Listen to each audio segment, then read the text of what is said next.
You fantasize. You flirt. You want the heat, the passion, the feeling of being wanted. But then someone touches you and your whole body goes cold. You stiffen, freeze, smile and pretend it's fine, while everything in you is saying no. You're not broken. You're not frigid. You're not weird. You're wounded. And your body remembers what your mind tried to forget. So let's have a quick look at the psychology of this. Let's get one thing straight. Wanting sex but fearing touch is not a contradiction, it's a trauma response. It often begins with early betrayal. Someone ignored your boundaries. Someone used your body without safety. Or maybe no one ever taught you what safe touch even looked like. So now, your brain desires the connection, but your body doesn't trust what it leads to. This is the split. You crave intimacy but fear exposure. You want affection but dread surrender. You long to be desired but flinch when desire becomes real. For many people, especially women, sexual energy became a survival tool. You learned that being sexy meant being accepted, that turning someone on gave you power. That attention was love, even if it came at a cost. So now you use sex like a shield, a performance, a mask, a transaction, because it keeps you in control until someone offers you real touch, softness, presence, slowness, and suddenly you feel naked, not just physically, but emotionally. And your body shuts the whole thing down. I'd like to imagine you're a house with the lights on, but the door locked. From the outside, it looks inviting. There's warmth, glow, even an allure. You're dressed up, you're smiling, you're saying all the right things. But inside, the doors are bolted shut.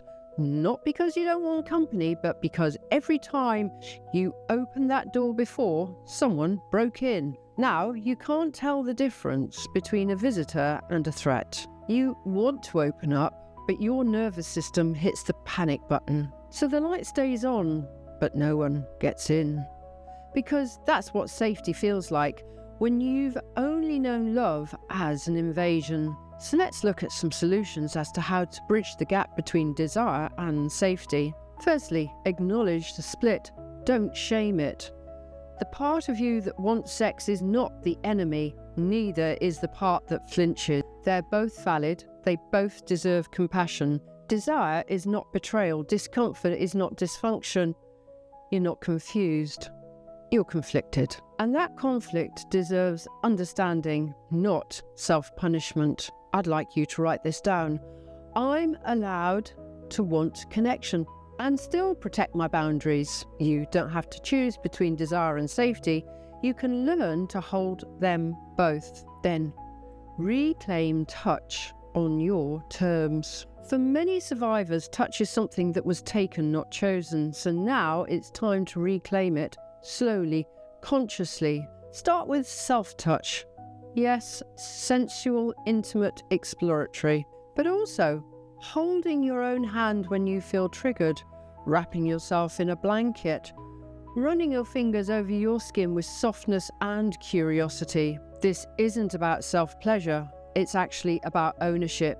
You're teaching your body, this is mine and I decide how it's treated. When you do that, you begin to soften the freeze response. You remind your body that touch can be nourishing, not just performed or endured.